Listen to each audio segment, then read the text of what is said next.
Same thing. I could kind of tangent this to running. So you guys know anaerobic, aerobic? Well, all I heard is aerobic makes you fat. Yeah. Cardio makes you fat. So what if I told you this? So let's have fun with this, and let's see if we can get your guys' podcast views up a little bit. So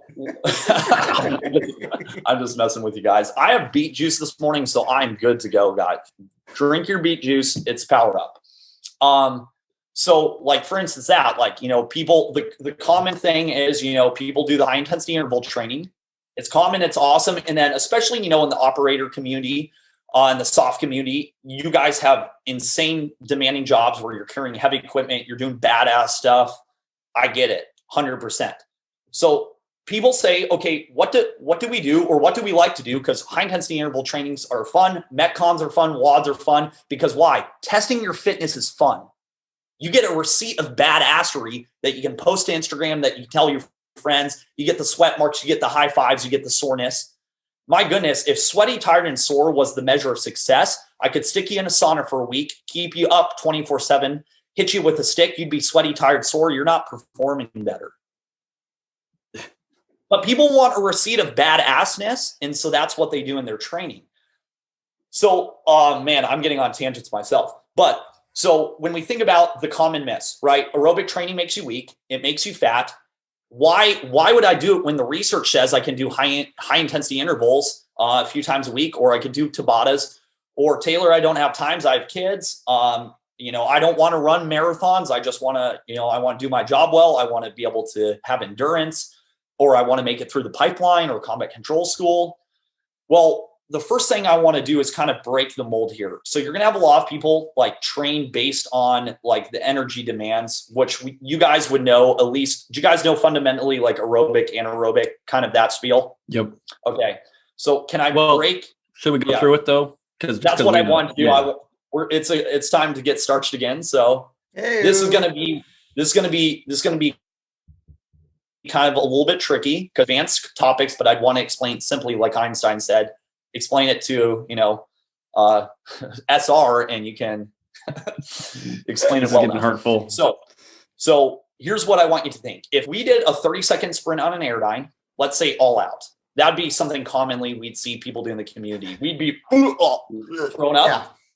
And you guys are going to scream at me. That is an anaerobic effort. A lot of people who are smarter might say that's anaerobic alactate, which means without lactate, right? You're not producing lactate. They would say that's good for our sprinters. That's going to be good for fat loss. That's going to save us time and give us all those amazing benefits that we all want and love. Your heart rate's high. We're kicking ass. We're taking aims. Okay. What if I told you that a 30-second sprint is an aerobic effort? I'd agree with that. Okay. What if I told you a 10-second sprint was an aerobic effort? So what if I told you all training is aerobic?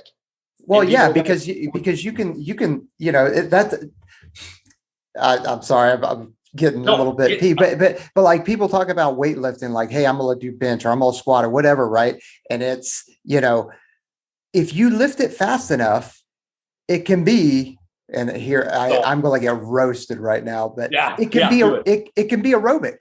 So I'll get to that in a second, the lifting weights faster. But here's what I want you to think. If most people said Usain Bolt, they're like, oh, he's an anaerobic monster. I think he's an aerobic monster. Because here's the deal. So if you just go and spin on a bike for 10 seconds as fast as possible, people are like, oh, he's doing anaerobic training, high intensity. He's not using oxygen, right? Because if you know the basic energy system curve that they teach in every course, it's past 2 minutes is more aerobic. Then you have glycolysis, or it's kind of, that's like running a 400, you're using glycolysis or glycogen.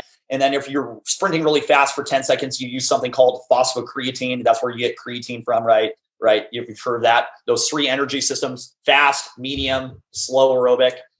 Well, if you do a 10-second sprint as fast as possible, what you're actually going to see, if you would put on something like a NIRS device, which is where they're measuring oxygen saturation at the capillary level down in the muscle, you're going to notice oxygen drop immediately. So you wouldn't notice it with a heart rate. So your heart rate monitor would say your heart rate's through the roof. But oxygen is being utilized immediately in the muscle. So there's a point to this. That means that oxygen responds immediately to load. So that means the second you start doing anything, we're utilizing oxygen right away. It's not 2 minutes. So it's not like, oh, if I run a 5K, I'm doing aerobic work. And if I do 400, it's an anaerobic effort. No, it's all aerobic. And at the same time, we're producing lactate. Lactate's being used as a fuel all the time. It's not a byproduct of fatigue. So why that's important is because people, and especially when they're training, they're focused on, oh, well, I'm going to do anaerobic work today, or they're thinking about, well, I want to train this energy system. Those three basic energy systems are so inseparable that they're always working together in a symphony to provide energy or recycle ATP. So you're always using them. Now, why that matters is because when people go to train, they say, okay, I'm doing aerobic training today or anaerobic training. What they need to think is they need to think what's actually their parking brake of delivering energy. And the parking brake is going to come from one of three areas. And I'll get back to your point of lifting weights quick. And hopefully this is not too sciencey. If I get too nerdy, you let me know. Okay. So parking brakes of delivering energy. So if energy equals work, if you don't have energy, you can't work. I don't care who you are. I don't care who you are. Once energy is gone, you're not working. So we care about this. So a parking brake is going to be your cardiovascular system, or your heart is pumping all the blood through, right, the capillaries and the veins and the arteries and all that stuff. Second thing is going to be your muscles' ability to utilize oxygen. That's going to be via your mitochondria and all that stuff. So we got the heart, kind of, let's call it the heart. Let's make it simple. We got the muscle being able to utilize the oxygen that the heart pumps to it. And then we got the lungs, or the respiratory system, the lungs, the diaphragm, who get CO2 out, carbon dioxide, and O2 in. So if we parse that down, we kind of have three parking brakes, which are all going to be on to certain degrees, but you're going to be limited by one or two of those more than the other. So let me give an example there. When I get my heart rate up quickly, if I do Fran, right? I'm sure you guys all do Fran. Is your time less than 1 minute? No. What's the record Fran? By the way, it's bonkers. Have you ever looked up the record Fran time? Yeah, it's insane. I think the quickest I ever got was, it was either like a 3:59 or a 2:59, something like that. But yeah, I am not getting that now. Yeah, it's crazy. So this is going to come back to your point. And I like teaching in circular. So I give you a little context, then I'll talk about something else, then I'll bring it full circle. So the common thing is lift weights quickly, doing cardio. That's the fun joke around the bros, right? Hey, dude, we're doing cardio, baby. It's bicep curl city. Technically, I'll say that's actually true because your body only speaks what? Tension and force and energetics. So technically, you could produce a cardiovascular training stimulus, but here's the problem. When I lift weights quickly, I have to get blood to my working muscles because I'm working hard. And then blood has to get back to the heart and the lungs. Very simple. Blood goes from the heart to the working muscles, comes back to the lungs, and fills up the heart again. Here's the problem. For most people, when you're working between 0 and 30% of your max, let's make that as an arbitrary statement, that you're going to get blood to the working muscle, you're going to deliver oxygen, that oxygen is going to be used, which means you can create or recycle energy and work. Cool. When we get to 30 to 70% of our max, we're going to get something that's called a venous occlusion. Now, that's a fancy word for blood goes to the working muscles. And since we're starting to flex harder, by the way, my biceps looking polished today. Someone's going to laugh at that.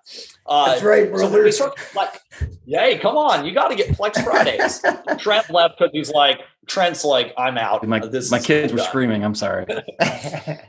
So what I was explaining is when the weights start going up, or you start doing like opposing movements that aren't rhythmic, like kettlebell snatch to push up to ring dip to when it's not rhythmic, contract, relax. Or if you're really strong and you can contract really hard.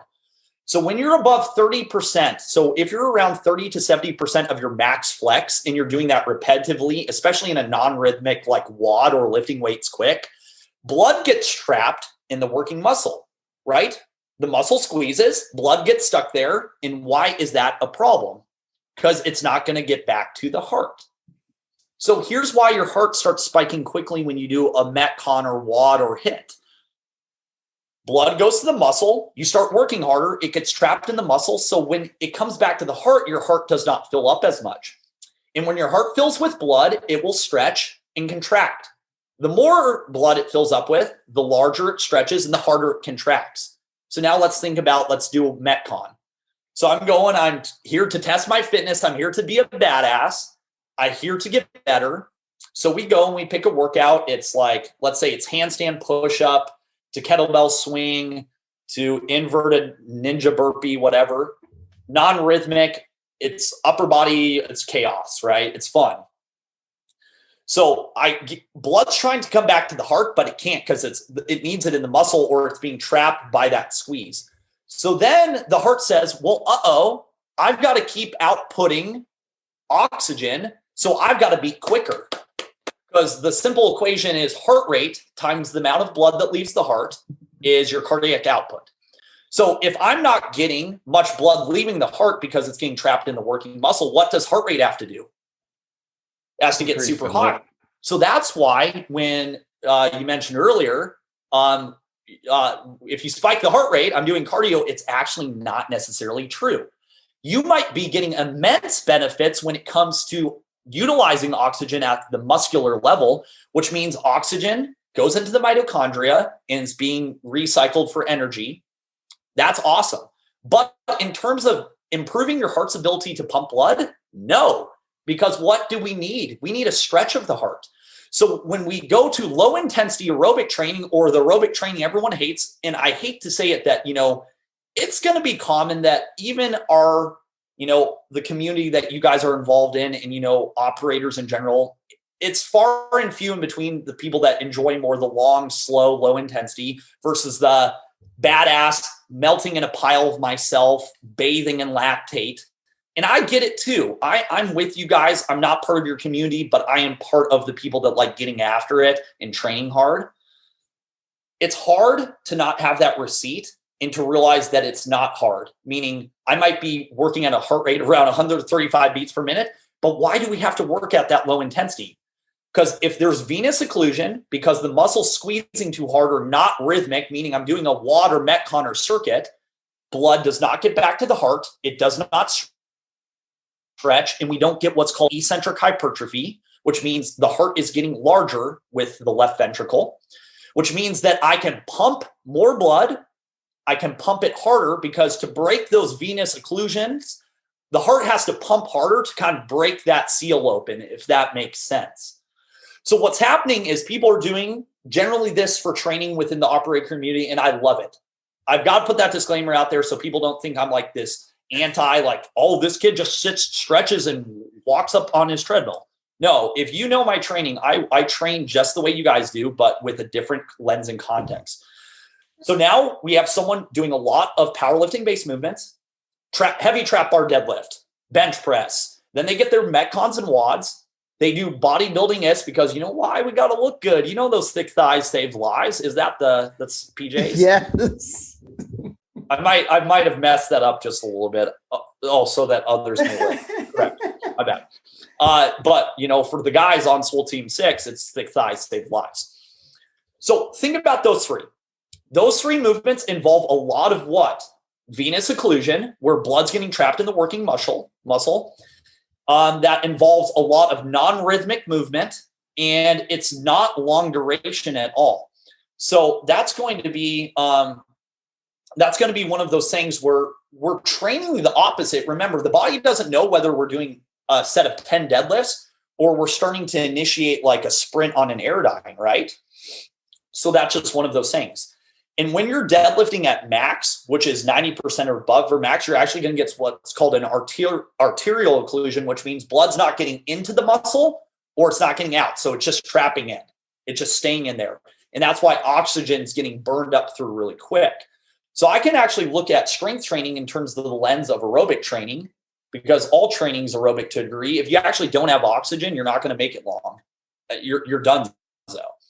So if you think about low intensity training, if we're going too hard, we're actually not going to get the benefits of a stronger heart that can pump blood more effectively. That sounds like a big problem to me, because that's probably a lot of people's parking brakes in the soft community and operator community, because you're already getting good at utilizing the oxygen with your metcons. You got, right?